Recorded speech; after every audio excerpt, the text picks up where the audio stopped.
Hello, ladies and gentlemen. Thank you for being here today. Breakups can feel like the end of the world, like your heart has been shattered and your sense of self lost. But what if I told you that this moment isn't just about pain or loss? What if it's actually the beginning of something powerful, your chance to rediscover your worth, rebuild your confidence, and find your way back to love? Today, we'll explore how heartbreak can become the catalyst for growth, helping you move from feeling broken to becoming stronger, wiser, and ready for the love you truly deserve. When a relationship ends, it's so easy to take it as a personal indictment. We tell ourselves stories like, if I had been enough, they would have stayed, or maybe I wasn't lovable after all. But here's the truth, a breakup is not a verdict on your worth. It's not a reflection of your value as a person, as a partner, or as a human being. Someone walking away says far more about where they are in their journey than it does about your capacity to be loved. We live in a world that teaches us to see relationships like achievements, like if we win someone's love and keep it, it means we've done something right. But real love isn't a trophy you earn by being perfect. You could be the most thoughtful, kind, loyal person in the world, and someone still might choose to walk away. That doesn't mean you failed. It doesn't mean you're broken. It means that person either wasn't capable of receiving the kind of love you were offering, or they weren't in the right place to meet you where you were. Either way, your value is untouched. And I know when someone you love stops showing up, stops choosing you, it can feel like rejection down to your bones. But rejection isn't always about you. Sometimes people reject what they aren't ready for. They reject depth when they're not ready to go deep. They reject truth when they're not ready to be honest. And they reject love when they're not ready to hold it. That has nothing to do with whether or not you're worthy of it. We often think that being left means we weren't good enough. But think about it. If someone doesn't know how to love themselves, how can they truly love you? If someone hasn't worked through their own pain, how can they show up fully in yours? And if someone is still chasing something undefined in their life, how can they be present in something real with you? You are not meant to shrink to fit someone else's capacity to love. You are not meant to dilute your passion, your needs, or your boundaries just to make someone stay. That's not love. It's self-abandonment. And every time you abandon yourself for someone else, you reinforce the false belief that love must be earned. It doesn't. The right person will meet you in your wholeness, not require you to tear yourself down to be acceptable. So when you're tempted to ask, what's wrong with me? Shift the question. Ask instead, what do I deserve that I wasn't getting? That's the question that brings your power back. That's the question that realigns your worth not with someone's decision to stay, but with your decision to honor yourself, no matter who walks away. You are not less because they left. One of the most heartbreaking lies we tell ourselves after a breakup is that the pain means we got it wrong, that we misjudged, made a mistake, wasted our time. But pain doesn't mean failure. It means you were brave enough to care. It means you opened your heart, you allowed yourself to love, and you gave something real. That's not weakness, that's strength. We live in a culture that sometimes treats detachment like a badge of honor, like if we can move on quickly, feel nothing, and show no vulnerability, we've somehow won. But love is not a game. If you're hurting, it's not because you lost. It's because something mattered to you, and that's something to respect, not resent. The goal of life isn't to avoid pain. It's to feel deeply, live fully, and learn courageously from the experiences we go through. So many people look back and say, I wish I hadn't given so much, or I shouldn't have let them in. And while I understand where that pain is coming from, I also want to challenge that narrative. Giving love is never the mistake.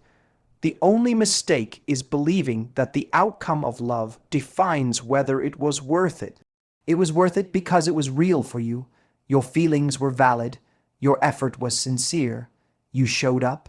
And even if someone else didn't meet you with the same energy or depth, that doesn't discredit what you gave.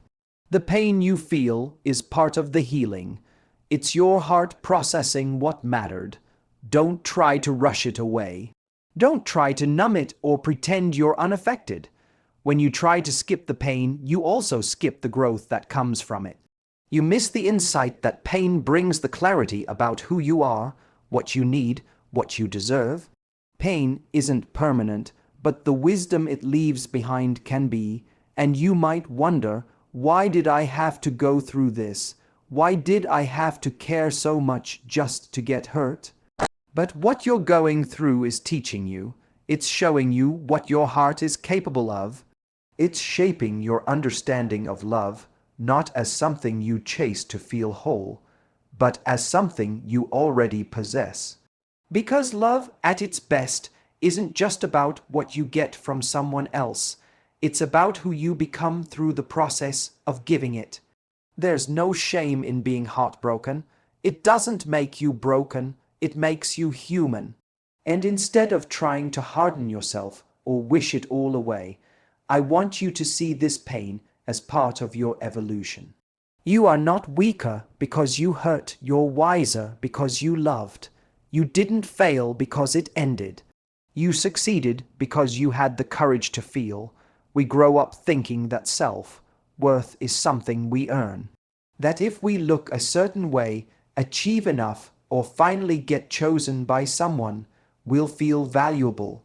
But real self-worth isn't something you get from the outside. It's not given to you by a relationship, a title, or someone's approval. It's remembered. You were born with it.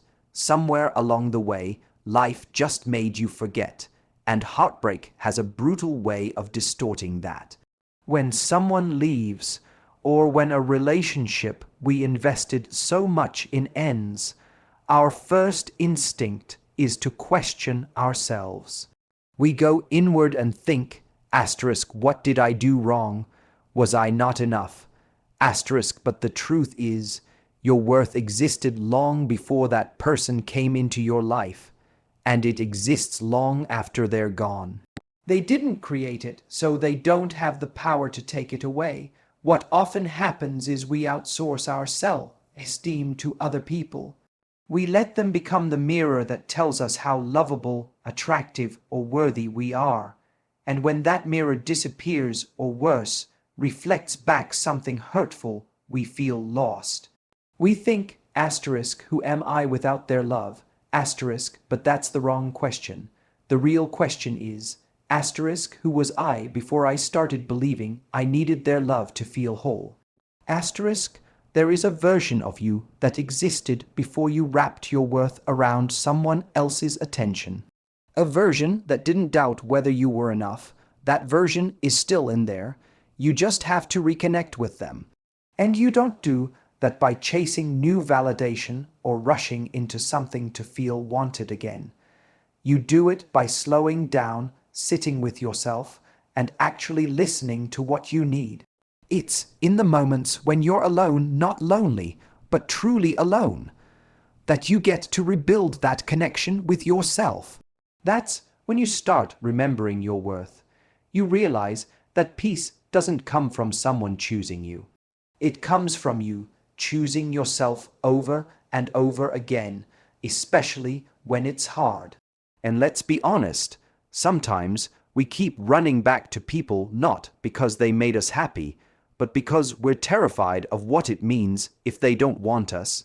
We think that if we can just win them back, we'll feel okay again, but that's a trap, because every time you place your worth in someone else's hands, you risk losing it when they drop it. And people will drop it, not always because they mean to, but because they're carrying their own wounds and confusion too. You don't need to be chosen to be worthy. You don't need to be validated to be valuable. All that worth you're trying to find in someone else, it's been in you the whole time. It just got buried beneath the noise of trying to be enough for people who were never meant to define you. Your worth was never missing. It was just waiting for you to come back to it.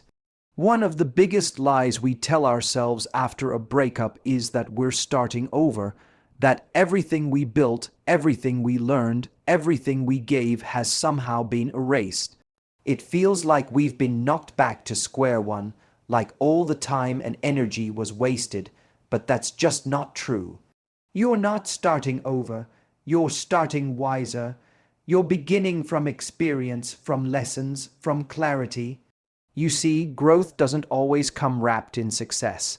Sometimes it shows up through endings, through pain, through moments when you're forced to let go of something you thought would last. And while that hurts sometimes more than you can even explain, it doesn't mean you're broken. It means you've just taken a step forward that most people try to avoid, the step of learning something real about yourself. When you love deeply and it doesn't work out, you're not weaker for it. You're stronger because now you've seen what you're capable of.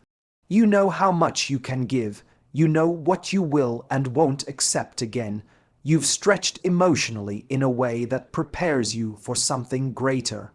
And yes, right now, it might feel like all that got you was pain.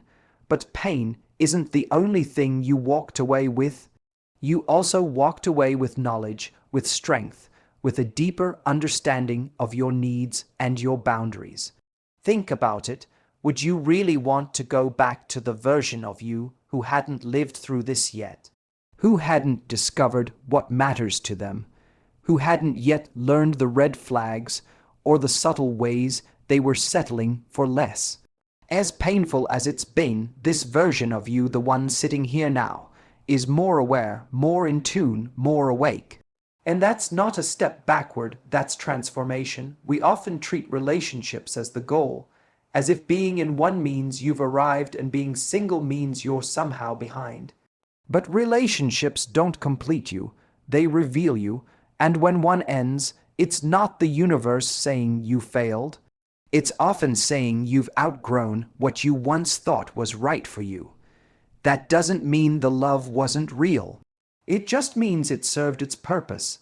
It helped you evolve, and now you're being invited to step into the next chapter, not from a place of emptiness, but from a place of growth.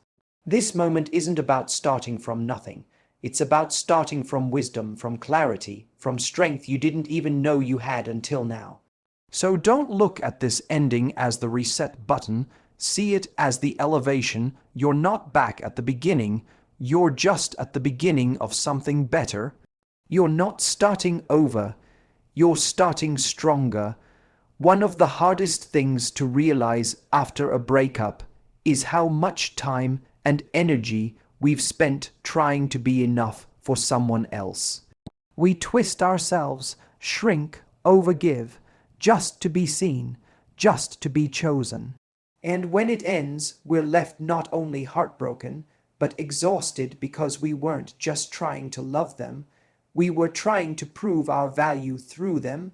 But real love doesn't come from chasing, it comes from becoming. Chasing love is rooted in fear. Fear that if we stop running after it, we won't be loved at all. Fear that if we let go, we'll never find it again. So we perform, we push, we try to control the outcome. But the irony is, the more we chase love, the further it gets. Because love that's worth having doesn't respond to force. It responds to truth, to alignment, to wholeness. When you stop chasing and start becoming, everything shifts. You begin to ask yourself not, how do I make someone want me, but who do I want to be in love? You stop seeking someone to complete you and start becoming someone who feels complete on their own. That doesn't mean you don't want love. It means you no longer need it to feel like you matter. And here's what happens when you start living that way. Love finds you differently. It finds you through connection, not desperation, through presence, not performance. When you're rooted in your own worth, you don't settle for the scraps of someone's attention. You don't wait for someone to wake up and realize what they had. You don't negotiate your standards just to feel wanted, because you've already chosen yourself. That's the difference between attraction based on insecurity and attraction based on authenticity. When you chase love from a place of lack, you attract people who mirror that lack, people who want you to keep proving yourself, people who are drawn to the version of you that's performing, not the one that's real. But when you're grounded, when you know who you are and what you deserve, the people who come into your life either rise to meet you or naturally fall away. So if you're in that place right now where you feel tempted to run back, to reach out, to prove you're still worthy of their love, pause. Not to play a game, but to reconnect with yourself. Ask, what kind of love am I actually available for now? What kind of partner do I want to be? And what kind of partner do I deserve in return? Because you don't need to become what someone else wants. You need to become the version of yourself that you're proud of. That's when love finds you, not the kind that needs convincing, but the kind that recognizes you because it speaks the same truth. Stop chasing love, start becoming love. When you're going through heartbreak, it's natural to want to just feel normal again. You want the pain to stop, the thoughts to quiet down, and that heavy feeling in your chest to finally lift. And so the instinct is to focus on recovery, on getting over it. But what if this moment is about more than just recovery? What if this is your moment to rise? We think healing means getting back to who we were before. But what if the goal isn't to go back at all? What if the goal is to move forward into someone stronger, wiser, and more grounded? You're not the same person you were before this heartbreak. You've seen things, you've felt things, and that depth you're sitting in right now, it holds power if you use it. If you choose not just to survive this, but to grow from it. This isn't about pretending you're okay when you're not. It's about being honest with yourself and using that honesty to fuel change. Maybe this breakup is revealing patterns you're tired of repeating. Maybe it's shining a light on parts of you that you've been neglecting. Or maybe it's simply reminding you that your peace, your joy, your identity, they cannot be outsourced to someone else. Not anymore. So many people wait for life to settle before they take control of their story. They wait until the pain fades, until they're no longer hurting, until they meet someone new. But real transformation doesn't wait for comfort. It begins in the middle of the mess. It begins the moment you say, I may not feel strong right now, but I'm going to choose strength anyway. This is your moment. Not to go backward, not to shrink, not to numb out and distract yourself until it passes, but to rise. To take everything this ending stirred up in you and turn it into momentum. You don't need to have it all figured out. You don't need to know exactly where you're going. You just need to decide that you're not going to let this break you. You're going to let it build you. It's okay to feel tired. It's okay to cry. It's okay to take your time. But don't confuse rest with retreat. Don't confuse sadness with defeat. You're in a transition, not a failure. And sometimes the most powerful thing you can do is simply keep showing up for yourself day after day until one day you realize you've become someone you never imagined. Someone who didn't just heal, but evolved. This isn't just the end of a relationship. It's the beginning of your return to you. This is your moment to rise.